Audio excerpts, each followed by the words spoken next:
What is good? We're back, and we got fresh crack for a fresh rookie mock for your pleasure, coming to you right after the combine. So we're going to have some ability to compare and contrast of what we've been seeing to what we're going to see right now in this draft. We've certainly had a few movers and shakers and some confirmation of how we felt about some of these guys, most importantly. So we got my man Chev. We're ready to rip off a little Superflex tight end premium rookie mock. The premium is 1.5 for the tight end. I got the first pick. I think it's no change unless you want to get crazy. It's Genty, and we could pretty much move it on. Dude's awesome. And the draft starts now. All right. So is it quarterback? Is it tight end? Is it running back? Is it wide receiver? What do we got? It's running back. I'm gonna keep it consistent. I've been really high on this guy. Give me a Marion Hampton. Yeah. You'll notice it's not Travis Hunter. It is not Travis Hunter. I took Travis Hunter at the 1-3, by the way. Yeah. Oh, Bob, sorry. My bad. I would never dream of the 1-2. Don't you? Hey, respect. That's right. My number one wide receiver in the class that also is the number one corner. For this exercise, we're going to make him the number one corner strictly, as you'll see as the draft goes on. Perfectly said. All right. At 1-3, it is super flex at the end of the day, so I'm going Cam Ward. I could have went Tet. I could have went Caleb Johnson here. Could have went Tyler Warren. Don't feel bad about any of those picks, but at the end of the day, I think Cam Ward's a good player. I think he's going to go either one and the Titans trade out or one to the Titans, which I wouldn't necessarily love.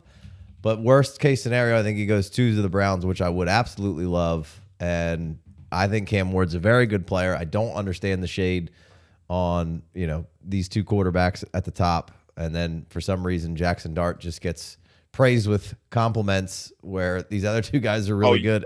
And I think there's a gap between them. And I don't think it's I think it's a regular size gap. It's not a small gap for me. So I'm going Cam Ward here. It's the difference. It's the difference between, just like a crack and a pothole is the difference. But the difference between the two for me. Yeah. So with the fourth pick here, I would have to go. I mean, you know me. I'm not a Ted McMillan denier, but I am a Tyler Warren truther. So I'm going Tyler Warren here. Yeah. No, I like it. I think you could take Tyler Warren wherever you want, really. And then if he was, he's getting top 10 buzz right now in the actual NFL draft, right? And so, that's just going to further, the narrative of Tyler Warren. And I don't think needs much narrative. He's a grown man and he looks awesome. I don't care what your stats are of when he broke out and what he did. Just watch him on the field. I don't care if he broke out in his 7th year. He's a man amongst boys. He can kind of do everything. I'm going to be interested to see in the landing spot, but I think it's a good pick. But Casey, the last 5th-year breakout tight end was Dalton Kincaid, and you saw how that worked out, didn't you? Yeah, 74 catches his rookie season, and then they just, got banged up and didn't really use him year 2. I don't think that's Kincaid's fault. So I think Tyler Warren's going to be just fine. I like the pick. All right, I'm going to keep it moving here. I'm going to take Tet. I just, fell down, picked him up. Again, a very polarizing player. Some people are like, "Oh my God, he's so good, he's gonna go here," and then other people, you were telling me that he's getting mocked at the mid of some NFL mock drafts currently, where he was not getting out of the top 7 for a long time. So interesting. Didn't run at the combine. I don't think that really hurt anything. Did come in a little shorter than expected, but I'll take Tet here. I'll take the chance. And I think he is WR1 in this class and a fun prospect. So I'm going to stick with him at the 105. No arguments here since my wide receiver 1 is playing corner CB1 today. I had to go with Emeka Egbuka. He didn't run either. So we've still got kind of a crystallized picture in our minds for him being a super safe prospect with plus athleticism. So I want Emeka Egbuka here. Yeah, I think probably one of the safer picks in the entire draft. I think once the draft capital for him kind of maybe gets solidified as far as the NFL draft. I think it'll kind of solidify where these wide receivers all kind of end up falling, because the weird thing is amongst the running backs and wide receivers, there really isn't much consensus. There's who those guys are for the most part of like the top 5 of each, but like there's really not a strong consensus either way, which one's 2 through 5, right? And I think draft capital for a lot of people will help sort some of that out. Buka for me feels about the safest that you could do there, and I think you're just not effing it up with a really nice ceiling and a really nice floor. So I like it. Just super safe. That's just the professional. You're drafting a professional. Yeah, you are watching a master. All right, at 107, I'm going to take my guy Caleb Johnson. I know, again, didn't run the fastest 40, but I liked him in the drills, and we have a GPS score that's 21.7, and some have him at 22. On the field speed, if you watch him, is evident, and as you alluded to in the last show we did, breakout percentage is in the top 5, 6 in the class, which designates that he has to be fast enough to get away from people when doing so, and I think he's just a smooth operator and a really good player. So Caleb Johnson here at this pick feels like nice value to me. And I mean, again, I know I've seen plenty of people shitting on this class for no apparent reason, but like, dude, we're halfway through the first, and I love every pick so far, and the back half of the first is just as good. So I don't really understand it. I've seen guys like Dynasty Zoltan completely just trying to stay obliterating this class and telling you how bad it is, and I just don't understand it. I guess you're just engagement farming, or if that's really how you feel, I'm not really sure why you feel that way. It doesn't make much sense to me. So, well, I think any class that doesn't have, the depth at quarterback, so you're taking skill positions higher than you would normally, you start to try to pick apart the nonsense of, oh, well, this guy there. I mean, honestly, what's his ceiling as a player? And it's like, well, Caleb Johnson's ceiling's really fucking high. Emeka Egbuka's floor is really high, and he could be better than what we think that he is. And now with my pick here, Quinshon Judkins goes out today, runs 4.4, shows you that he does have long speed, and he's extremely explosive. My RB3, Quinshon Judkins. Yeah, I think a lot of people would argue right now with how the testing went that Judkins above Caleb Johnson probably for a lot of people, and it's that simple, right? Yeah, I mean, I wavered for a couple days because I thought I still believe that the on-field long speed is better for Caleb Johnson, but Quinshon goes out, he does he does everything right as far as the testing goes, and yes, he's going to be a factor back at the next level. Yeah, we've seen him operate in a committee and by himself and be good in both.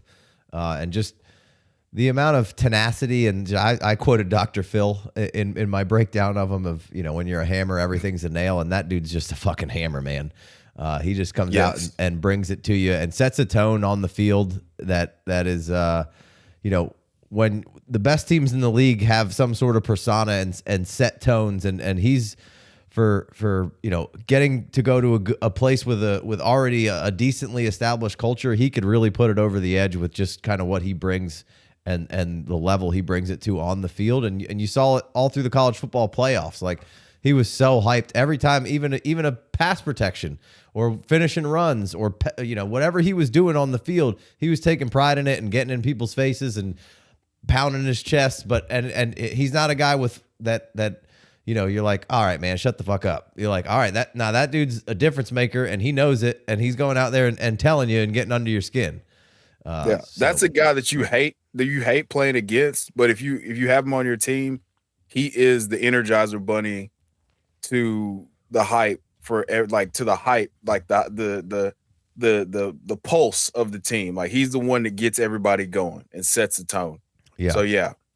No, I like it. And he was 110 coming into this that was, probably 8 or 9 rookie drafts leading into in the month of February leading into the combine. So definitely going to see some good movement with Judkins. But again, there's not that much movement that can happen for a lot of these guys that move them up, terribly high. So we're really going to be at a logjam forcing, players in Superflex tight end premium, good ones, well into the second round.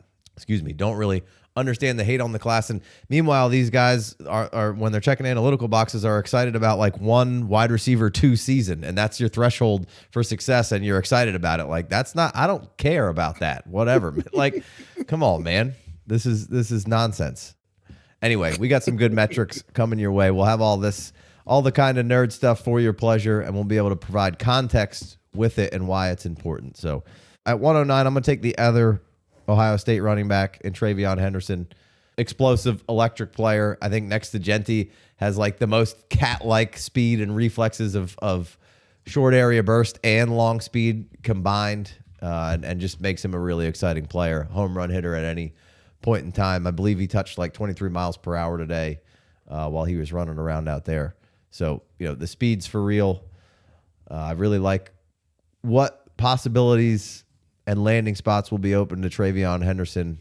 And I'm going to be, I think, again, that's also really going to play into how these top 5 running backs kind of play out for a lot of people. Because I think around everybody has the top 5 or 6 running backs grouped together. And then where these guys end up kind of dispersing is where, how excited people are going to move them up or down and give them their final resting place, kind of in ADP wise and value wise of where we see these running backs kind of land, as well as kind of how we talked about the wide receivers a minute ago.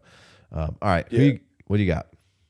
Yeah, you hit the nail on the head as far as that goes. I can't keep just staring at the Raiders landing spot and their glaring need for running back in round 2 and not see them going and grabbing one of Chip Kelly's boys out of Ohio State. So yeah. That would make a lot of logical sense. And I think people would mostly like that. If we get a quarterback situation figured out, you're tied to the OC, people would like the continuity there and know how to use them. So that'd be pretty interesting landing spot. Yeah. Right here, I went with LB3. I went with one of the biggest winners from the combine, in my opinion. I went with Luther Burden III. 4.41 today, comes in at a true 6 foot, 208 pounds. He looked the part in drills. He's capable of so much more than what he was asked to do his last year at the University of Missouri. So yeah, give me Luther Burden III right here. Yeah, that's my guy. That's my wide receiver too. I know Matthew Golden is going to be surging up the board. I'm sure we'll see him come off here soon. But running a really good 40 with Golden. But Burden, ran a 4.41, very respective. And what we can see with the long speed, and we know that the way he moves on the field as far as lateral agility and the quickness and the burst that he has is second to none in this class when we actually see it with the ball in his hands. And those are my favorite kind of guys. So Luther Burden, love the pick here. The next guy off the board, I'm going Shedeur Sanders. Easy pick for me here, another quarterback. I could have for sure taken him at any point, basically after Cam Ward came off the board. But I've twiddled my thumbs a little bit here, and Shedeur comes in at 111 again. Just don't understand the disrespect for these 2 quarterbacks. I think time and time again they've proved that they're really good players, super intelligent. They know where to go with the ball. They know how to manipulate defenses. I think Cam Ward's got a little bit stronger of an arm, and I give him the edge of overall prospect from the quarterback position, coming in and having maybe a few less bumps in the road, but and has some plus athleticism to kind of make some things happen in the backfield if protection isn't good. But Shedeur does as well, and Shedeur's offensive line that he dealt with his entire time of playing college ball was awful. And we saw him time and time again put them boys in good positions and make the right read and make the right throw and make an accurate throw. And just, I don't understand. Like I saw today that everyone was upset at the press conference from the combine. And I'm like, I don't understand why you're so mad at this man's confidence. Like, I don't, we can't, it's his, it's a reskin of his dad's confidence. And then you just can't stand when a motherfucker goes out and tells you exactly what they're going to do. And then they do it. Yeah. Like, You remember how loud it got when they sucked last year, and then they come out and they play pretty well, and then it gets loud again when they shit the bed in the bowl. When Devin Neal goes and eats, I was about to say eats that ass, but that's not what I meant. No head roll. He ate it like groceries, didn't he? He just couldn't. fucking crazy. Hey, all right, so we're gonna close the loop on Shador. Shador, real good. Limited athletically, but tough as tan leather, man. Like, he got the shit beat out of him for 2 years, and you watched him still standing there deliver again and again and again. So yeah, I love that pick there. I was hoping that he would slide to the back of the first. I mean, this last pick. So he wasn't there. So we're gonna go with combine winner, combine king, Matthew Golden. Yeah. Just slightly ahead of the ADP, man. We're gonna keep ticking it up there. We're gonna keep ticking it up there. Yeah, so he was at 208 coming into this, and big movement here, and I wouldn't be surprised if this train doesn't stop at 112, if this train gets even louder and, pushes up even to the front 6-7 picks here.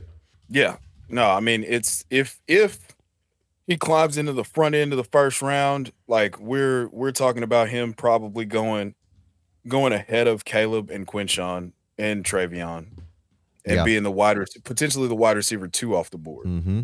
Yeah, no, I agree. Like I said, I think draft capital is the next big piece of this puzzle, and it's going to sort some of this out. And teams get it wrong all the time, but people really do have a lot of weight tied to it, and it definitely deserves a decent amount of weight, but maybe not all the weight that everyone puts on it.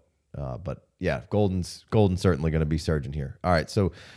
Top of 2, I'm going to take Colston Loveland. It's tight end premium. I think he's the tight end 2 in this class. Again, I have trouble squeezing him in that first round anywhere, but I think he's a first round talent, and that's why I just keep coming back to. And I don't mean to hammer it, but I don't understand why everyone's hating on this class so much. Like this, I think the combine just came back, and I think the tide might turn a little bit because. So many players performed very, very well throughout this combine process. I think that's going to start turning the tide a little bit for people being like, you know what? Maybe I do need to revisit that. Maybe I do need to maybe this class is a little better than I thought it was. And it was like, so we have a really deep athletic class, but it's terrible. I really don't understand it. So, but I'm taking Loveland here, tight end premium. Give me the tight end. Yeah, no, I love that. So I've been keeping track of team visits, like the guys that people have talked to, some of the teams that guys talked to at the combine. And 2 that stuck out to me were the Broncos and the Bengals requested interviews with Colston Loveland. So that's something that's something that's very significant that would boost his capital up quite a bit, especially in tight end premium. But I went here with nothing was going to change as far as my opinion of this player based on what he did at the combine. So I went with Devin Neal here. He's my running back 4. He's been pretty much stuck there because I put my feet in the ground and dug in and said, I'm not going to change my opinion of him based on his 40 time or anything from the combine. So he's my locked and loaded RB4 in this class.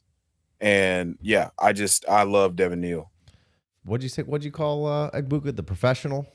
The professional. Yeah, I mean Devin Neal is the producer. You can call him M. Night Shyamalan, or I don't know, some famous producer, whatever you want to. I think he's more of a director. I don't know who the famous producers Harvey are. Weinstein. I think he's a student. Hey, I was like, yeah. there's one, but we're not gonna like it. Yeah. All Devin Neal has done is produce every single year and basically pretty much get better every year. And we knew the combine wasn't going to be his forte. So hopefully it keeps the conductors of the trains of the hype train at bay a little bit, and we can still get good value on Neal. And I really, really like this pick and really like Devin Neal as a whole. We had him at 203 coming in, and this is 202. Loveland was 201. So those guys all kind of staying, afloat right at about where we saw them. And next pick is going to be no different. I'm going to take Trey Harris at the 203. So currently we had Trey Harris at the 202. So that meshes right in. So not a lot of big changes there in the second round of a Superflex tight end premium draft. But, Trey came out and did exactly what I expect. Just we could echo the same thing we just said for Devin Neal. This is what I expected to have happen with Trey Harris. And if this was a downgrade for you for some reason, I don't really understand it. Like a decent vertical, a decent broad, as you can see on the video here, for Trey Harris. That's in the green on the RAS score. Had a 9.2 on the RAS score, which isn't absolutely terrible. It's better than I thought it might look, and way more green boxes than I think a lot of people saw. But that's not his game. And you and I have both said it multiple times. What he does, like I kind of threw out, he kind of gives me Dez Bryant-ish vibes, right? Just big boy football out there, goes and gets it, takes it from you. Not the fastest, most athletic guy on the field, but just knows where to be, knows how to do it. Body control's insane. When the ball's in his hands, good luck tackling him. I like everything about Trey Harrison. Again, I think when everybody catches up on the analytical models of what Trey Harris has numbers-wise for targets per route run and zone and career targets or yards per route run and a bunch of different analytics, I think there's going to be another big movement on Trey Harris. But again, where can he go up in that front 12? I mean, it's getting. This was the last opportunity for him to move up rookie drafts. Yeah. Like he would have had to run a 4.39 sub and 4.5 comfortably in the 4.4s or like high 4.3s in order for him to really rocket up draft boards, which is great because you're getting a great football player, in my opinion. So I love everything that you said about Trey Harris. Again, these guys, neither one of them, their game was predicated on athleticism and explosiveness, but they're great football players. So I don't understand the disdain for Trey Harris at all. No. And I was like, maybe like the Washington Commanders, maybe somebody that Trey Harris goes to, but they just picked up themselves a Debo, which doesn't operate the same as Trey Harris. I just thought that would be a great opposite of what Terry McLaurin does. They needed a guy. Right. Yeah, right. Right. But, this would be a great Dallas second round pick if they didn't take a receiver in the first round. If they take Genty in the first round and come back with, they've also got to replace Zach Martin now. So they've got a bunch of shit they got to get done. Yeah. Or like, Cincy, you want to replace T. Higgins? You want to let him roll out the door? You get yourself a Trey Harris. Denver, you need a big boy. Pittsburgh Steelers feel like a Trey Harris type of atmosphere all day long. So, a lot of. Oh, I love it. I would love. Well, depending on what the quarterback situation is, I would love to have him in Pittsburgh. Yeah, and then Buffalo's sitting down. I mean, they're picking 30. I don't know if Trey Harris makes it all the way to the end of the second round, but I don't think he'll be a 30 overall pick. But Buffalo could use a guy like Trey Harris as well. Exactly. You got to replace Amari Cooper. And you don't know what Keon Coleman is. You need a dog out there, and we think Keon Coleman has some possibilities and some traits to do that. But I pretty much could tell you that Trey Harris has that. So, yes. Like that. Who you got next? 104. Or 204, rather. I'm going with the catching Canuck, brother. Medicine Hat, Alberta, stand up. We're going with Alec Ayomanor right here. Yeah. Yeah, he sounds like he came over on the Mayflower. Yeah. Alec Ayomanor. So, I mean, this is another traits guy. I mean, we've talked about him. I've talked about him on episodes before. He produced in spite of, we'll be kind and call it spotty quarterback play.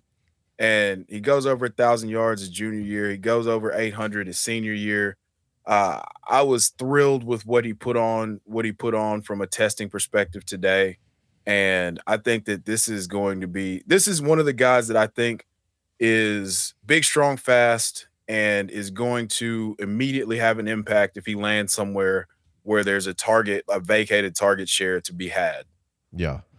Yeah, so he was coming in at 12.11, and you just took him at 204. So some people might argue maybe a little steep, but I think he's going to get some good capital, and he had a nice all-around combine. So I like it. I like the pick there, and I think the landing spot for him could be crucial. We kind of thought like he feels like a Ram, right? Yeah, like they need their guys to block. They need big physical guys, and he's a guy, like I said, 6'1" and some change. He comes in at 206, I believe. And he runs 4.4.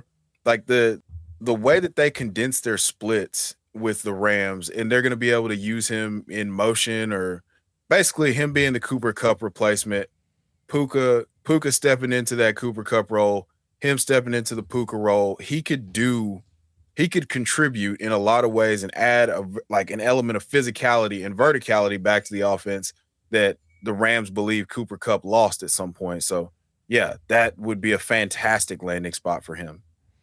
Yeah, no, I like it. I like a little Cooper Kupp replacement talk. That'll get some movement for some usage. So if that's the case, then I think this is a very warranted pick. At 205, I'm going to keep it moving here. I'm going to go Dylan Sampson.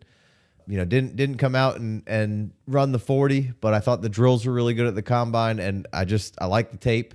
He's just a really, he's young.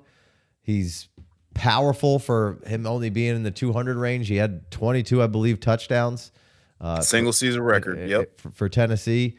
Like I said, in the drills today, the passing game was on point. Pass protection's the only thing that's kind of up and down a little bit with him, but good in the short yardage with the TDs and picking up first downs, and then great in the intermediates. He can bust off runs. I wish we could have got a better handle on what exactly the speed is, but I think the speed is in the above average category. It's not elite, but it's pretty good. Yeah, no, so, he's gonna blow. Watch, he's gonna run a 4.3 something at his pro day. Yeah, and if that's the case, then he may be more in the 2.1 to 2.3 range at that point. But I think right now he's gonna kind of be the forgotten man in this because people aren't excited right now about they're more excited about some other guys at the combine than they are from Sampson because you didn't really get to see a whole lot unless you physically watched him run the drills. So please, yeah, let's just keep the excitement under wraps. Because I can't keep the excitement under wraps for my next pick here, Jaden Higgins. All right, so I've been loud about it. 206, and now I was loud and right. Loud and right. Yeah, I mean, I 6'4", 214, 4'4", 39-inch vertical. Oh. Yeah, woo. I'm bricked up in the cement aisle. I mean, he's just done everything. He does everything right, and I don't understand why people are just like, well, maybe he's not that good. He didn't declare early. He broke out early at Eastern Kentucky, and then he fucking transfers to Iowa State and has a reception in 26 straight games and scores 22 touchdowns over that span. So I don't understand what there is not to like. So I'm just going to take this value and run with it every single time. Yeah, he came out, had a great combine. And this is obviously, a few hours after the combine is finished. And, Jaden Higgins was firmly in the second round, but I really think just solidified some really good draft capital. I think he kind of stamped it from his performance. I think he's going to be a day 2 guy, and I think this is a perfect range for him. And I think has a great range of outcomes. I think he could play a big slot for you, or you can kind of put him outside and do some stuff. I didn't think he would test and be this fast in a straight line. I kind of like him as a big slot a little bit more, but because I like his movement skills, Right. So he can get off of press with using his releases and not just trying to run, just use his physicality to run through you. And he's excellent at the catch point, and he's a 3D player. He plays the ball in all 3 dimensions. He can win vertically, he can win in the air, he can win down the field, and he can win on, horizontally breaking routes. So I couldn't be happier about where he is right now. And I think that's going to climb. So yeah. Yes. All right. 207. I'm going to take Cam Scattaboo. Had a nice jumping session at the combine, which you can't say for a lot of whites. So, really put it down for the exciting whites, but didn't run the 40. So maybe he knew what we all kind of suspect, that it might be 4.6 plus, but still, I really like Cam, and I think this is a great value on him. And I think I'm not sure how people are going to look at the combine performance really, and if that's going to affect any capital. He's kind of already polarizing, but man, the tape is the tape, man, and it's really, really fun, and it's really, really good. And this feels like a San Francisco 49ers guy all the way. We are lockstep in the fact that we think that he's going to be a San Francisco 49er. Beyond that, I think that he's just waiting to get out to the desert and get some home cooking in terms of how they set the lasers for the 40. And, it might set it at 37.5 yards and give us like a 4.49 or something like that. So I think he knew that he probably wasn't going to run a great 40, or he was nursing an injury of some sort Potentially. to where he didn't feel comfortable opening it up. And I think, he was going to be a day 3 guy anyway. So, yeah, I don't think he's done anything to disparage himself. I think the 39.5 and 10-3 broad probably helped him. Yeah, I would agree. All right, who you got at 208? Because I was looking at Royals here, so I'm an inkling that this might be where you go, because this is Royals territory. So did I make a mistake here, or what are you gonna make? Yeah, me pay for it? no. Hey, if this was a real draft, I would be running to the podium to give Commissioner Goodell the card right now. Give me Jalen Royals. Yes, 100%. Stamp it. This is a tremendous value for me because you've got a super productive guy who is built like a tank, and he tested really, really well, and you confirmed your priors from what you saw on film from him prior to getting injured in 2024, the full breakout in 2023. Yeah, I think that this guy's going to be a stud. It is going to be landing spot. It sounds like, big brain bullshit, but this is going to be landing spot dependent because I don't want him to go somewhere where they just line him up in one spot and say, go win. But much like Luther Burden, I want him to go somewhere where they're putting him in motion. They're manufacturing touches for him because he's going to return value. He's going to maximize the return value on that. Yeah, no, one of definitely my favorite wide receivers in the draft, and I really waxed and waned on that pick between Royals and Scatterbo. I do appreciate you. Yeah, I appreciate you leaving it for me. Yeah. But he was going 302 in our previous February ADP, so I think we're going to see mid to early late second on Royals from here on out. So I think some discount has evaporated. All right, at 209, I'm going to take Jackson Dart. Just seemed like a layup, easy pick. He's charging up the draft capital board here for a lot of people.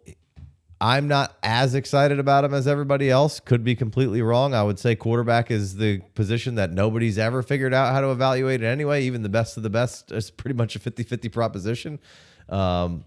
But at this point, it's like I got to take Jackson Dart. I don't think he's going to last this long once have the draft come and go as far as the actual NFL draft. I mean, so I think this is a layup pick here, but I don't think I'll be able to make this a little later in the process. Yeah, no, he's going to shoot up draft boards. I mean, I don't understand why. I don't understand why he's climbing so rapidly now that there's no more football. Yeah, but happens. I think that this is a steal of a pick for a guy who's probably going to sneak into the first round. And he threw for the most deep yards, passes of 20 plus yards. He had the most attempts and threw for the most yards in the NCAA last year. I mean, it could be a value, but I think people are going to get too horny for him and start pushing that value away. But if he's going to be an early starter, this is a steal at 2.9. Yeah. 210, I go Harold Fannin. Yeah. I think we're about to see a dip in his value just based on people being like, he didn't run a good 40. He's just not athletic enough. He's not as athletic as we thought he was. All day long. Yeah. Yeah. No, I think he was coming in at 205 in the FFD ADP. Superflex tight end premium. So I think this is good value. I don't know where his draft capital is going to be. I will say in that spectrum, it seems like the fantasy community was higher on Fanning as far as what you see in mocks and people, Mason Taylor is usually mocked ahead of him, sometimes Ferguson as well in actual NFL mocks that I've been kind of seeing for the last month or two. But, I think sometimes some of the good fantasy guys are pretty good at scouting and drumming up all the analytical profiles and combining all that stuff than sometimes some of the guys who are evaluating every single position, because the fantasy guys are just looking at skills. So sometimes, and I'm not trying to say that they're better than an NFL scout or anything, but somebody like, Daniel Jeremiah or Mel Kiper or whomever, they're looking at offensive, defensive lines. They're looking at they're looking at all these players, whereas fantasy guys are just looking at skills. And sometimes I think because they're so hyper focused, maybe they get it a little more right on some skills here and there. And I think Fanning, could be one of those guys. So, but the community as a whole, I think, may end up being a little lower because they thought he was going to come be some combine darling, and it wasn't. Kind of like Isaiah Likely. You comped him to him in the other video. I think that was perfect. And Likely did the same thing because I was a huge Likely guy and was running my mouth. And then Likely came in and sucked at the combine. I was like, that sucks. I guess I'm getting him in the 4th round now. So that's fine. Yeah. I mean, it's a tremendous value. I think that this is, like I said, I've said it several times now. This is a guy who's going to be a much better football player than he is an underwear Olympics champion. Yeah, I agree. All right. At 211, I'm going to tap in here. I'm going to take DJ Giddens from a guy who was fallen from Hannon to a guy that's rising in Giddens. Oh, my. Come in here, blew the combine up. He's 6'1", 212, or 6 foot, 212 rather. Ran a 4.43, almost a 40-inch vertical, 39.5, 10.10 on the broad, and the 20 shuttle at 4.33, and the 10-yard split at 1.53. All solid numbers across the board. And then what you have with this guy is lateral agility that's through the roof. He's just steady making people miss. Like I said it in the last video, but I heard Todd McShay call him the glitch, and that's perfect. Like when you see, like in Madden, when you were over here, and then you see the tackle kind of dive and happen over here, but now you're all the way over here because the game glitched for a second. That's what Giddens is on the actual football field, man. He's whole lot of fun to watch. I'd say pass catching maybe the part that's not as strong as you'd like it to be, but other than that, I think this is a really fun back, and he just improved his draft stock through this process, I think, tremendously. And now it's going to be pushing up there with, the top 10 for a lot of people. Yeah, without question. This is a guy that made himself a ton of money today.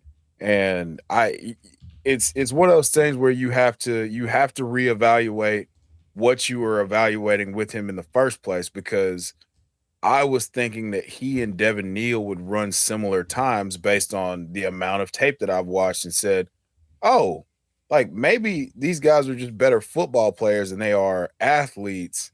And he dispelled that. While Devin Neal was exactly what I thought he was, and we're getting a quote unquote better athlete that I feel like there wasn't this giant chasm of skill gap between the two. But I had Devin Neal higher, and now I need to go back and figure out what I may have missed with DJ Giddens. Yeah, you can see Ollie Gordon's still on the board, and nobody's taken him yet. So a little bit of faller. I think Giddens surpassed a few guys here, so there's going to be a lot of the Giddens tape watching is going to be through the roof this next week. All right, bring us home at 212, and then we'll do a fast lightning round, 3rd round here. So who'd you take? Because I think if you it feels like you would wrap this baby up in a little blanket and snuggle him up and take him home from the hospital and nourish him from whenever he needed it. I got a brand, and that brand is Brashard Smith. Brashard or Brashad? Yeah. Easy. Broomstick Smith. His mama named him Brashard. I'm gonna call him Brashard. Yeah. I was really excited for what he was gonna do at the combine. I've said before, we've got a short out there where I watched this dude play, and I found myself saying, hey, let's get to the next time that you're gonna give him the ball. And that electricity translated to his athleticism today. So I confirmed all my priors, and now I'm bricked up in the cement aisle to talk about Brashard Smith closing out this draft. Yeah, I like Smith a lot, and we're early on in the process of him playing that position. We saw Tracy come in and have a lot of success. This guy's a few years younger than Tracy, and more athletic. I think not quite as big, but still, I think going to come in and have a role right away as kind of a specialist, and then kind of work his way into a little bit more of a full-time role as he gains confidence in the position that he just started playing, because obviously the converted wide receiver from Miami. So right. 4-star receiver, like we can't say enough. Can't say enough about his profile. 700 yards receiving, 4-star receiver. transfers to SMU, decides to play running back, dominates at running back. You've mentioned it on previous podcasts. He was PFF's highest graded collegiate running back in 2024, if I'm not mistaken. Yeah. So I can't get enough of Brashard Smith. And I've been taking him in the third of a lot of drafts, but I feel like that's coming to an end pretty swiftly. Yeah. So we've Brashard was at 309 for us, so you've moved him up to 212. I don't know if you're not in the draft. I don't know if that quite happens every time, but if I'm in the draft, I'll gladly take him as well. I like Brashard a whole lot. We haven't seen Ollie Gordon. He was at ADP of 204. So, how the mighty have fallen for old Ollie Gordon. Besh here was at 307. Jaden Higgins, big mover at 308, up to 206. So some good movement for those guys. Oh, Isaiah Bond was at 210 here. We didn't have him going until the third round. So thought he had a decent combine, but didn't blow it up. But Giddens up from 312 into the end of the second round. Nice movement for him. So some good all around movement here for some fun players. Let's get into this third round and go little lightning round here on the third. So I took RJ Harvey at 301. I just think this is a really good all around player. He's just old, and if he wasn't old, I'd probably have him up a good bit higher because I like his game. I think just all around a really good player, and then had a good combine all around. So, yeah, I mean, we've talked about RJ Harvey a little bit. Like the old thing is that's the only thing that's giving people pause, I believe. Yeah, I mean, everything else just kind of checks out. And I went with Isaiah Bond here. You got to stop the slide. There's going to be a value. I mean, this guy, he looked amazing in drills. He just, he overpromised and underdelivered when you want to be on the flip side of that. So I think he could still be a value, but it's going to be the capital and the landing spot are going to determine whether or not I am in on him at all. Go ahead. Yeah, no, I agree. 303, I'm going to take Jack Besh here. I think he had a combine that wasn't exciting by any means, but good enough. And what he does out on the field, just super strong physical presence out there. I think the draft capital is going to be a little better than I think some people expect. So Jack Besh coming in at 303. Who you got at the 304? I went Torrey Horton, another winner from the combine. I mean, extremely productive at Colorado State. Has a really, really complete profile as a receiver, in my opinion. And then we add the plus level testing at 4.42 in the 40 and some other key performance indicators for him. So yeah, I went Torrey Horton there. I love it. That's been one of my favorite guys for a while. Had him all written up coming into last year. Think he was coming out. He came back, got hurt. It was a little bit of a bummer, but I think that's a really good, solid player who's going to really, at the very least, be an awesome wide receiver 3 for a team. Exactly. Coming up. So love the pick there. I took Jalen Noel, however you want to say it. Absolutely slaughtered the combine here. Great slot. So I think that's just a smash pick here. You alluded to maybe kind of Lad McConkey mold of what we could possibly see in terms of production in the NFL. Now, if that's the case, is the best pick in the draft. Absolutely.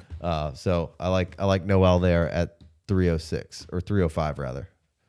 Yeah, I went with a guy who didn't participate in the combine because I just think that once we get some hardcore testing measurables on him, he's gonna solidify and rise in ADP. I went with Elijah Arroyo. Yeah, we're gonna see him with Cam Ward at the pro day there, I think, and he'll remind everybody just how athletic he is. Yep. 307, I took Quinn the Eskimo Ewers, just another quarterback here. I like Ewers probably more than a lot of people, but in the third round, it really doesn't matter how much I like him at this point. I just think it's a really good value. I think he's going to end up with, second round draft capital in the NFL. Somebody's going to take a chance on him. I'd love it to be like somebody like the Rams. I'd love to see him sit there behind Stafford for a couple of years and see if they can develop somebody like Quinn Ewers, because the arm talent's there. We just got to get a little more consistent week in, week out. So Quinn Ewers at the 307. Nice. I went with Ollie Gordon at the 3.8. Stop the slide. Stop the slide, brother. Stop the slide. I mean, just everything in the profile says that this guy could hit at the NFL level. And we're at a point in the draft where you want to take a shot on a guy who could I mean, you just want to take a shot on a big, strong, fast profile guy. I know he ran a 4.6. Don't care. I'm still going back to him hitting almost 21 miles an hour at Oklahoma State at 200 plus pounds. So give me Ollie Gordon right there.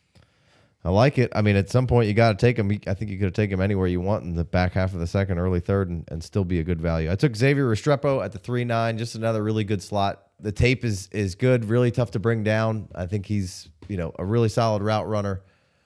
So I like Xavier Restrepo here, kind of moving to the next level at the 3.09. I'll take a shot.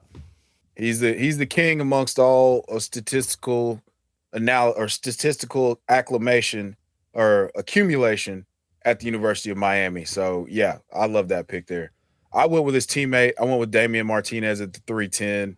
Comes in, lost more weight from the Senior Bowl. Comes in at 2.17. Runs really well. Early breakout.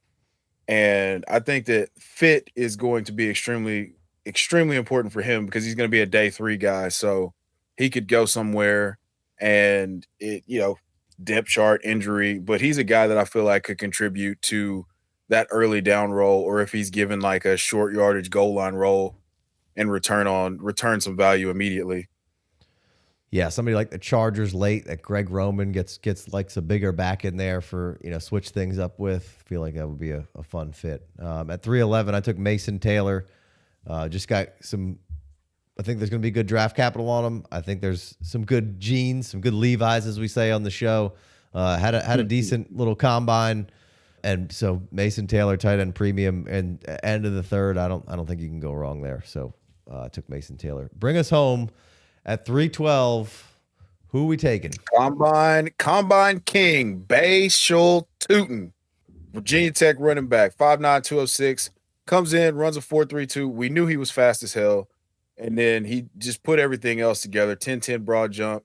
All of his agility metrics were elite. So this is a guy I got to go back and do some homework on. I think that he's going to rise quite a bit because of what he did in Indianapolis. And there's signs on the tape that he's capable of this. So I think that if he lands in the right spot, if he's given an opportunity, a real opportunity to tote the tater, he's going to return on this value and smash. Yeah, I think he put himself in a good position to make a little extra money. I don't think it was like a crazy day jump. I don't think he jumps into day 2, but I think this is a nice, day 3 pickup for somebody of that, values the athleticism that Tootin could possibly bring to the table there. So I like it. That's going to wrap us up. We'll have plenty more mock drafts for your pleasure. We've got live mocks on Monday night, so make sure you come check that out for your pleasure. Make sure you're subscribed to the FF Dynasty YouTube channel. If you're listening on the pod, give us a 5-star review. If you haven't already, you can enter a contest in the description down there and sign up for to get yourself in a contest for a free t-shirt. If you're listening on the player profiler feed, come over to the FF Dynasty feed, man, and click that subscribe button. That way you can get an extra episode here and there. Also, you can get episodes a few days early in a lot of cases, so make sure you're locked and loaded in that. And then where can we get everything for Chev? Obviously on the FF Dynasty, but tell us where else we can find you. Yeah, Matt Chev90 on X and at 2guys1pod FF on all social media platforms. I also co-host the Dynasty Pulse on FSAN and the 2guys1pod. You can find us on their feed also as well too there. So, and then if you want to listen to Sad Emo Titans Futures, you can search up Uncovered NFL, subscribe, turn the notifications on, and I will tell you about the sadness that is the franchise in Nashville. Would you say you're screaming infidelities? I don't know. So I don't think that hit. I don't know if he knows what I'm talking about, so I wouldn't expect you to. Some dashboard confessional, some real emo stuff. Oh, some dashboard. Oh yeah, no, I'm not that deep into it. Your hair. Real bad. Oh, we're going real emo. Like, are you talking screamo or just emo? Just emo. If Scattaboo's an exciting white, these are the sad whites. These are the depressed whites. Yeah. That really probably don't have anything to be that sad about. No. I mean, are these the people that just kind of sit in coffee shops with like mascara under their eyes and just talk about how everything hurts? Let's all look different together. The same. Yeah, probably so. Shout out to Matt Foreman, big dashboard guy, and eyeliner. No. All right. We'll catch you next time. Peace. All right, boys.